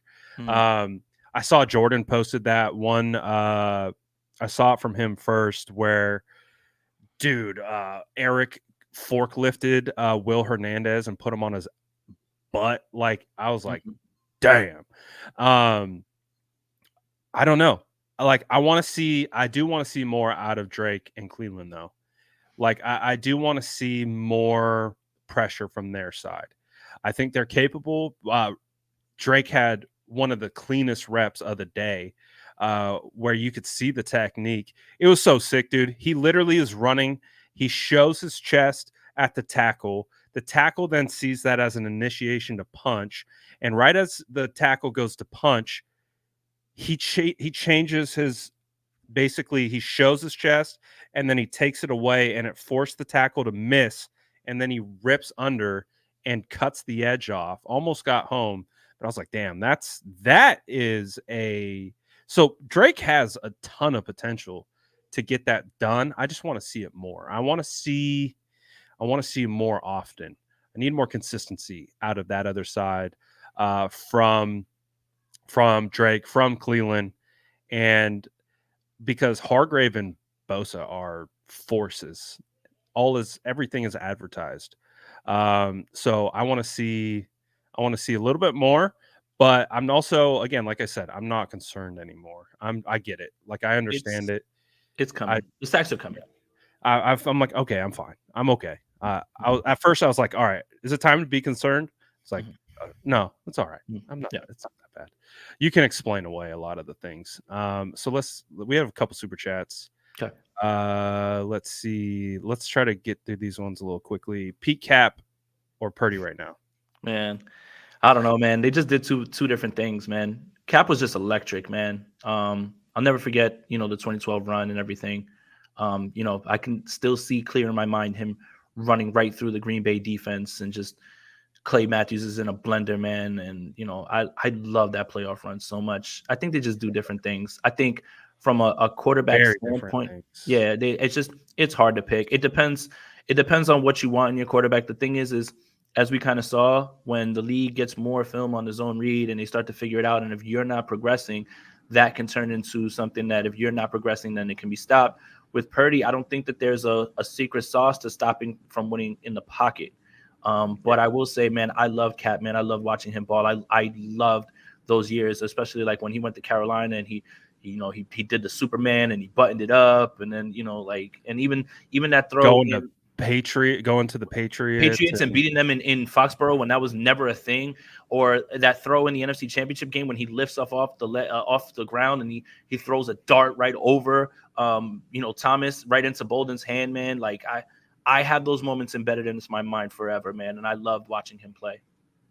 Yeah, Johnny says also depends on whose offense those QBs are running. Greg Roman, I think, was partially due to the downfall of Kaepernick. I have an interesting theory. You know who can save Justin Fields? Greg Roman. Really? Yes. A lot more of that run game. He'd have a lot more of those zone read options, or those throws. So like take the Baltimore offense. Give it to Justin Fields, make him throw the ball to tight ends, get it to Kmet. Like that could be an offense that he could thrive in, I think. Yeah, I see that for sure. But I agree. I can't believe I'm saying these words. I never liked the pairing of Greg Roman and Cap. I hated it. After that, I think was like 2013 season. They're like, oh, we're gonna evolve our offense to be more suited to Cap's strengths. And they come out against the Packers that week 1 game. I think Cap throws 4 touchdowns, 400 yards. And we're like, finally, they're not a run first team. Like they're utilizing Cap's skill set. Then they go up to Seattle week 2, get their souls snatched, and revert back to the offense. And then he tapered off. He just wasn't that same guy. So I have a lot of beef with Greg Roman. I talk a lot about my beef with Trent Baalke. Greg Roman's another one. I got really upset with Greg there at the end because I was a big Cap guy, and I wanted to shake Greg Roman because I'm like, I hate how you're using him. Right. Like this is a guy who ran for 4,000 yards and threw for 10,000 in the NCAA. Like, utilize his full skill set. Like, he's not a under center. Oh, see, I'm getting triggered. Well, the thing is this: I've just never seen a rinse and repeat act like Greg Roman. Light up the league, have a little bit of regression, get fired. Go somewhere else, light up the league, get a little bit of regression. Like it literally is like rinse and repeat, and it's just insane. It's so true. It's insane to me when NFL franchises hire Greg Roman and then in the 3rd year, they're like, what happened? I'm like, dog, there's like 3 teams of evidence in which the same exact things has happened. And yeah, Fields has lost his confidence. I think that's absolutely true as well, too. Yep. 100%. And you need confidence to be able to play the quarterback position. That's for sure. O-line needs to be ready as BP is for real. Brock Purdy is for real. 100%. And I think, again, we're going to find out real quick. I think the offensive line played well on Sunday. Except for a few lapses here and there, which are bound to happen. But Micah Parsons is trying to win DPOY, and he's not playing around. And Dexter Lawrence and Leonard Hankins on the inside as well, too, man. Like, they're going to bring it, man. This is going to be a really good test. We're going to find out a lot about this offensive line because this is the caliber of defense that you're going to go up against in the playoffs. So this is what Sunday's about. I want to see more gap scheme against Dallas. I think the 49ers gap scheme against AZ was beautiful. And if they can continue to manipulate and just pull guys across the formation, they can even run counter trays and different things away from him. I think there's a way they can neutralize him in the run game. And, of course, a quick passing game is going to neutralize him neutralize him as well. So a lot of neutralizing Micah is going to be on Kyle Shanahan this week. So that's kind of where I'm looking at it. Justin says, saw Dov ask who was trading for Kyle Pitts because Atlanta is targeting Jonu Smith more. Jason, is Dov your burner? Are you advocating for the Kyle Pitts trade? Oh, wait, we talked about this last week. Yeah, you have your agenda. I'm starting mine. Get Kyle Pitts out of Atlanta. Okay. And bring him over here. Let's smash people with this 2 tight end look. And yes, it's time. I've been caught. The guy who nobody knows, Doug Cleveland, has been me the entire time. The world-class aggregator. The person that no one has ever seen. We've been waiting to figure out who it's been me the whole time. It's been me the whole time. And you got me. This is how you got me. Do you think they would trade him?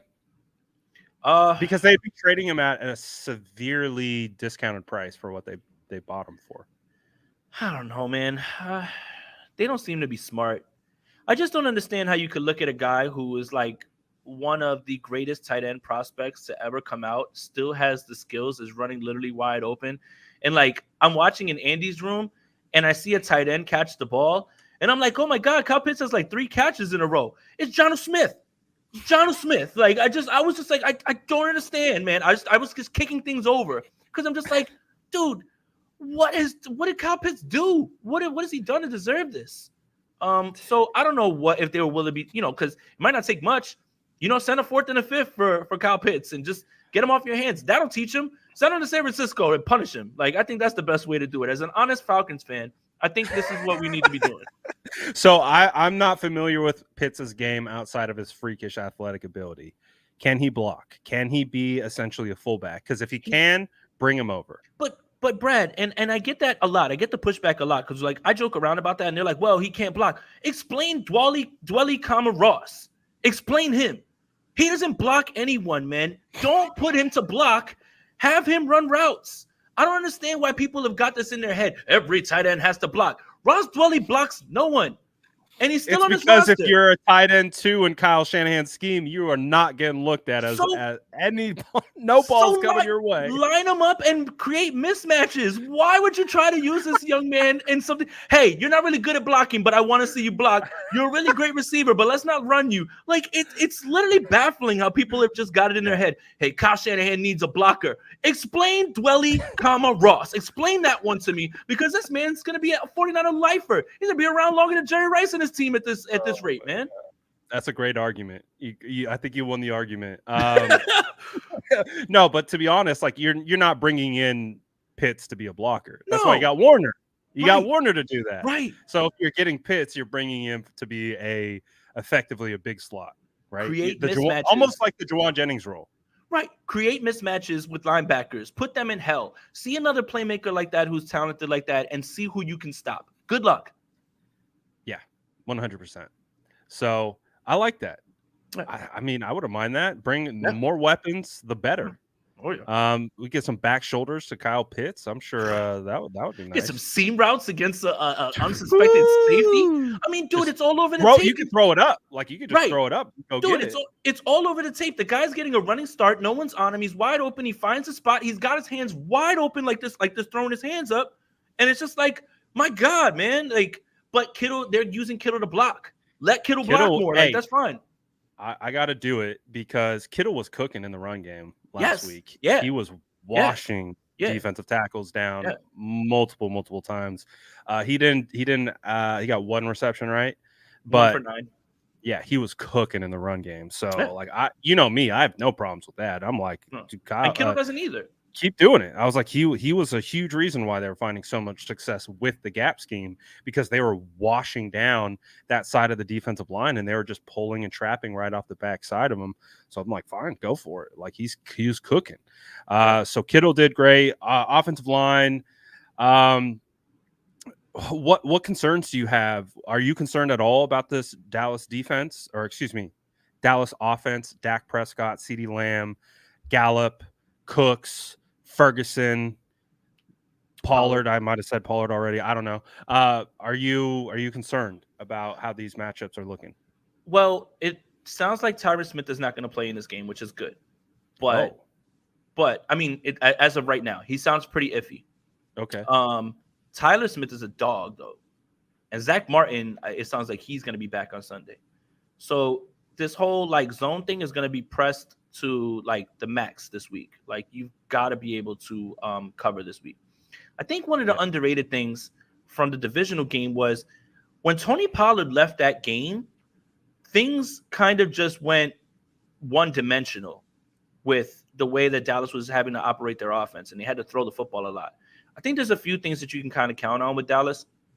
Is if you put pressure on Dak, Dak's going to make one of those throws where you have like you have no idea what he was looking at, right? Because he was giving away points. I think he had an interception in the red zone. He had an interception on the other side of the field with Diamador Lenore that turned into a field goal. All of those things are definitely true. But if you're not finishing and you're not generating pressure in that same way, it feels like a game where you're gonna have to be able to cover on the back end. I know Gallup is kind of rounding into shape. He's actually been a little bit better. I think the biggest issue is because the 49ers, I'm sorry, because the Cowboys haven't played in many competitive games, we still don't know exactly what the offense is, right? Against the Giants, I feel like their offense wasn't even on the field because they're taking back kick returns and fumble recoveries for touchdowns. And by that time, they're running their third string running back. Game's over. Same thing with the New York Jets, right? Like they didn't really have to be on the field for that much. You got Zach Wilson not sustaining any drives. You're able to just go ahead and then the same thing this past week against New England. Mac is throwing interceptions. They get them pulled in the third quarter. That game's over, right? The only game that they've actually had to have offense was against the Arizona Cardinals. And in that game, and in that game, you kind of saw like some cracks and everything now. And then we played them and you see the Cardinals often like they're good. I tip my cap to them. I'm like, no, they're good. Those guys are not tanking. Arizona's not tanking at all. Yeah, they're good with Dobbs. But like what they're doing is what the biggest concern with Dallas is not necessarily the offense because they have all those names and everything. It's just I don't think we've seen it all together because they haven't had to put it all together in certain games. But the biggest concern for me comes down to can you guys stop the run? Because if Arizona is gashing you with Connor and Rondell Moore and being able to do those things, that's going to be your biggest concern. Like if they're punching you in the face and you're not able to stop them, you're going to have a tough time. I think this is going to boil down to the simplest way to put it and the most fun way and the way that kind of absolves me from like doing like real analysis of what they have because there's just not enough on their offense. I'm telling you, they don't play in competitive enough games to see their offense function. Like it just hasn't been happening. That's a good point. But it's going to Dan Quinn against Kyle. So this is a big time measuring stick game for Dallas. That's what that feels like. This is the biggest game for Dallas. Like Dallas needs this game more than anybody right now because they're in desperation mode. Absolutely. It's 49ers are playing with house money. Right. Well, the 49ers are rolling too, like on offense. Like we don't have questions like what's the offense? This is what the offense is. With them, I haven't seen you have to play offense because the defense has been creating so many turnovers in many games and you haven't had to be out there and sustain drives and actually move the ball, right? Like, and the game that you have, it didn't necessarily look so good. So look, we know the names. They have the same names almost every year where it's just like, oh, wow, they've got weapons. I think we forgot that last year they were running T.Y. Hilton out there as well, too. Gallup, Cooks, and CeeDee Lamb. That's a lot better as well, too, this year. Yeah, it's a lot better. And Cooks really hasn't had his, like, breakout yet with that. No, and Cooks was hurt, like, week 2. So, for me, I don't have a grasp on what this offense looks like with all these new parts because they don't have to play offense.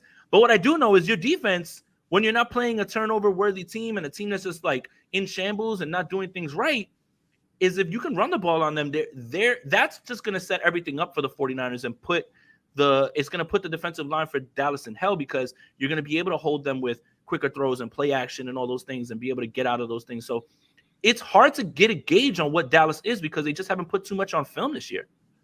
That's a good point. So far, the only game that I've really kind of watched of them was the Arizona one. So that's like my real litmus test for who they are.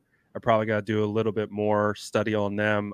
Who'd they just play? They beat someone pretty good, right? The Patriots. Yeah. I spend too much time talking about the 49ers, if you haven't noticed. But I do think, and I think that's where we're at with like this game right now. You can hear it in how they're talking about the 49ers. We already talked about Dak and his PTSD trigger moment. We've talked about like Jerry Jones talked about like it feels like they have changed their tune versus last year. Last year, Micah Parsons was saying, "Oh yeah, we want them. We want the Niners." They were a little bit more outspoken in their confidence. This year, the gamesmanship feels like it's at a high level. They're heaping the 49ers with praise. Oh, they are the ones that are going to be the Super Bowl contenders. We got to go through them because they're going to be trying to get to the Super Bowl. Like that tells me that they they messed up a little bit last year because we also have a rabid fan base who won't let them forget it. But they've changed their tune. It sounds like a different messaging out of Cowboys facility, and it's the 49ers are the team to beat, which is true, but they're saying it in the sense of we talked about this, was it last week or the week before? Who said something? It was Micah Micah talking Parsons. about Brock. It was Yeah, Micah talking about Brock.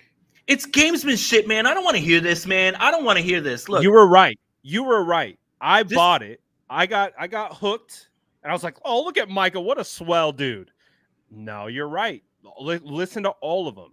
Nothing but flowers for the 49ers. Yeah. I don't trust it. Doesn't smell right. You were What- on it right away. what they're trying to do is not give any bulletin board material because it's clear after week one when Patrick Peterson says whatever it is that Brock and everybody hears that, and they're just like, okay, okay, but Micah Parsons isn't dumb. If Micah Parsons goes on his podcast and he says, "Hey, Brock Purdy's the 25th best quarterback in the league, man. I don't really believe in him and everything." Oh my God, man. Do you want to give this team that is already hyped to play you a little bit more? And then Jerry Jones, oh, this is the team that's probably going to be in the Super Bowl. Bro, that doesn't sound like you at all. And it seems like you're trying to lull the 49ers to sleep and you're trying not to poke the bear. And it's like, that's what I'm talking about, Brad. This game is so in their head that they are completely away from the things that they normally would do. Remember, bullies get bullied where I'm from, all of that. How quickly all of that changes. Such a good point. You are not fooling me, Dallas Cowboys. I don't know your tactics. I'm a little confused by them, and I'm just going to keep getting mad until I figure it out. Great reference. No, you're 100% right, and you were on it right away. I got baited, and I was like, "Oh, look at Micah! What a swell dude!" Nope. The company line is do not give one single ounce of bulletin board material. Give them all the flowers. They're the best. We got to go through them to get. Hopefully they come out flat. Hopefully they're feeling themselves. No, and no. And one more thing too is that Arizona game, I never felt like the 49ers were going to sleepwalk through because of what Jonathan Gannon said about the 49ers right before the NFC title game in his car, yelling at the Eagles fans, "Oh, we're going to gut these guys." Kyle heard that.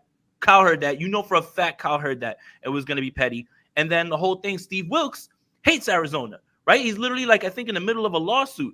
So don't give this team anything that they can use to put on the bulletin board because they're petty. And I love it because I'm petty. And I love that about them. So, but the Cowboys you're not fooling me. You're not fooling anybody. No way, because your tune will change if you end up with the victory on Sunday because you're going to be like, yeah, we knew. Yeah. No. I know exactly what you're trying to do. I don't like it. And I wish that we can go back to the way people used to trash talk. Like, just say it with your chest. Say that you mean it. You don't have to play gamesmanship. Y'all don't like that, right? They can't do that anymore because people like us who will never let it go and will pull the receipts on them so fast and they'll be drowning in their own words. So I'm excited. This is going to be a phenomenal matchup. Dallas Are you week. going? Yes. Are you? No. Crazy. I don't have money, man. Crazy. Crazy. I heard it's like $500 to sit in the 400 section. I don't have money. Damn, I haven't looked at the price. Don't. I'm too scared to. Don't. Send super chats to Brad so he can pay for his ticket because good God. Whoa, Nelly. Sunday Night Football. No, you want to televised game? Tickets going to watch the freaking Rams play. Oh yeah. Like, I was like, these are this cost is playoff ticket cost. Right. But I was like, I gotta go. I told you. It. almost a band for the NFC Championship game, and I Yeah. was sitting next to, I was basically sitting on the lights. Damn. No, it was like to the point where I'm like, I'm doing my thing. I'm like, all right, how much the tickets over here? How much the tickets over here? It's like they're all damn near the same. Yeah, Screw it. I'm going to the lower bowl. Like if I'm gonna pay, I'm gonna pay, and then I'm be gonna get close, good seats. And 100%. yeah, it was crazy. So Dallas week, but this might be a good time to transition to Oh, here we go. I need a state of the franchise. I haven't looked. I Oh, purposely haven't looked. the tides have I turned. This week I has been think very my good. team did better a little bit, but I have no idea.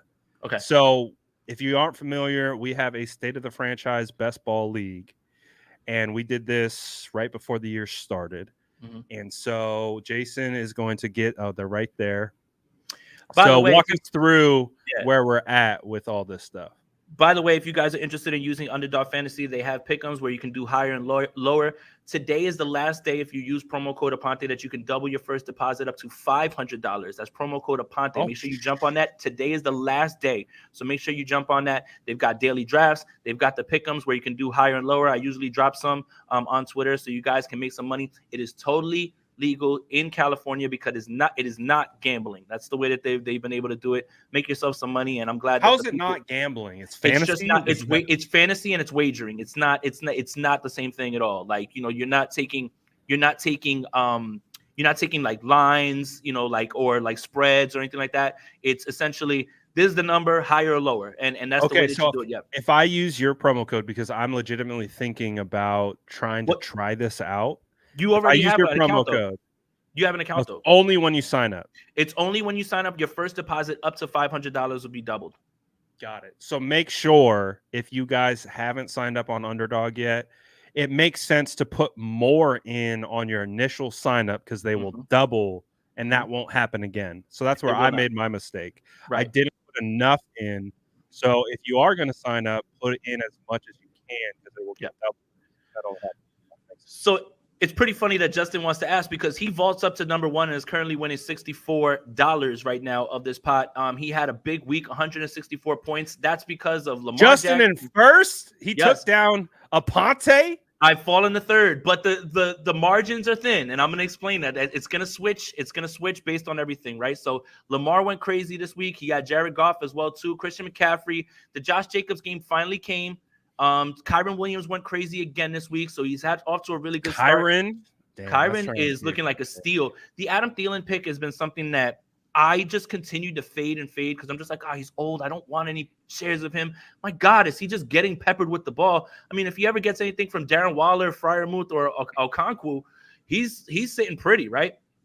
Shout out to Matthew McHost, Niner fan 408. Josh Allen is playing out of his mind, and that's where you're getting your points from right now. James Cook I think he's the third leading rusher in football. Raheem Mostert continues to produce, not this week, but James Conner's been very good. Amon-Ra, and I think he got a Michael Wilson game, and that's a great pick. Tank Dell has been very good for him, and Tyler Higbee has done that as well. I fell to third this week with only 108 points. Daniel Jones, nothing. I had to take Ryan Tannehill's points. Kirk didn't really do too much this week either. Madison, Stevenson, A-Chain has been a godsend. Like he may be the one who like vaults me back up. But right now, CeeDee Lamb, Keenan Allen, those are good, but they have the week off. I'm gonna be fighting for my life this week with Evan Engram, who's probably leading for me as well too. Bye weeks that just hit. Oh, my team did better. I guess not. Well, plus 91 this week. You're in 10th right now, Brad. I'm sorry, but Justin Fields. Here's your pick, though. I love this quarterback group. Justin Fields gives you get his week this week because he had 4 touchdowns. Love, you didn't take it. But CJ Stroud has been incredible this year, man. I don't want to hear about offensive lines when that guy is playing behind Walmart workers and he's getting rid of the football. And he's playing so well. He's got Nico Collins hooping. You got Austin Eckler. He's on bye this week, but he'll be back next week. Derrick Henry, that's where you're lacking a little bit, is just your running back position. And then Debo didn't really do too much. Michael Pittman didn't do too much. This is a little bit of a down week, all right? Like, this is a down week, like, just a little bit. But a little bit of a down roster, but we knew this coming in. We knew it was going to be an uphill battle all the way through, but one of these guys is going to pop for us. We're gonna make our way up to the top. Yep. Don't you worry. Yep. Probably so, not. Yeah, again, guys, today is your last day to use promo code Aponte to double your first deposit up to $500. That's APONTE. That's how you get the actual bonus. And like I said, you can wager on Lamar Jackson's over under. I mean, higher, lower on his passing yards, or is he going to have one touchdown run? All of those things. It's for every single game. I'll probably throw some picks out there on Thursday. You can make some money on Underdog, man. Like, there's a lot of people who put in $5. You put in 5 bets, and you walk away with like $400. So make it happen.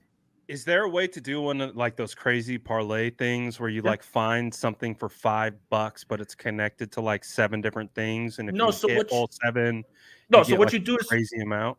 what you do is you do 5, right? And 5 multiplies whatever you're putting by 20. But here's the thing about Underdog as well too, is they give you a free square every single Sunday, one free one.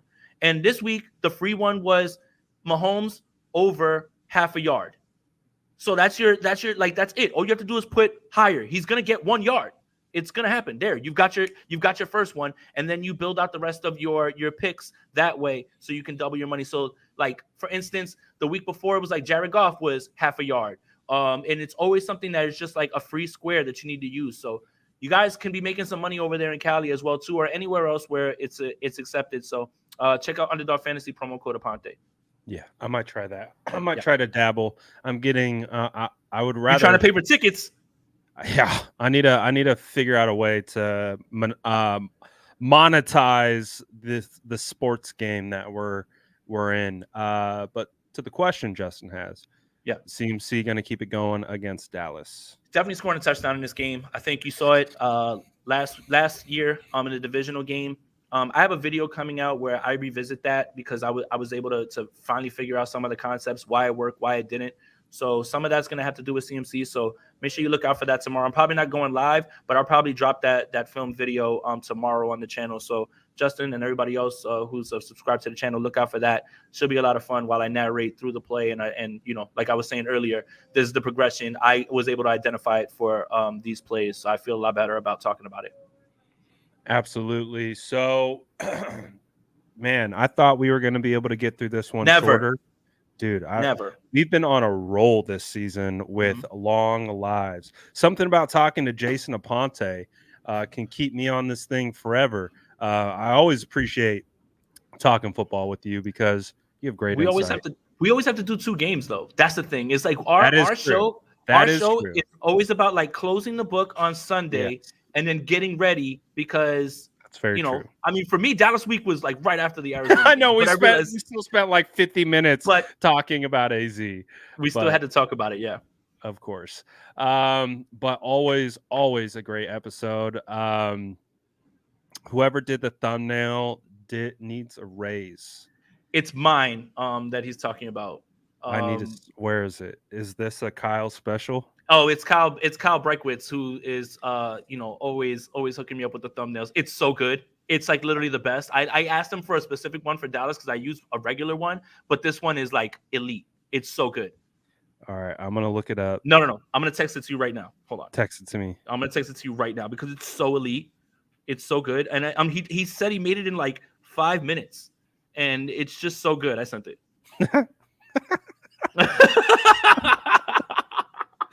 Oh my gosh, this is how do I get just the image? Come on. Unlock. Hold on. Let me put I think I can share it on the screen too. Let me try that real quick. If you can't, let me see. Yeah, no, I gotta share it on the screen. You gotta see it better than that. Oh my goodness. This is fantastic. Hold on. Window. Let's see. My drive. Nope. Oh, this one right here. Yep. Share. Please work. Is it working? No. I don't think anybody sees it. Oh, it does. Oh, wait. Yeah. Right there. Oh my goodness. Oh, we got a Ponte in the background. Yeah. And you know what that's you know what that's from? That's from that video of that guy in the behind the mountains just screaming like that song or whatever. Yeah, like and Kyle put my face on it. Dude, just Kyle's the best, man. Shout out to him. And then of course Brad as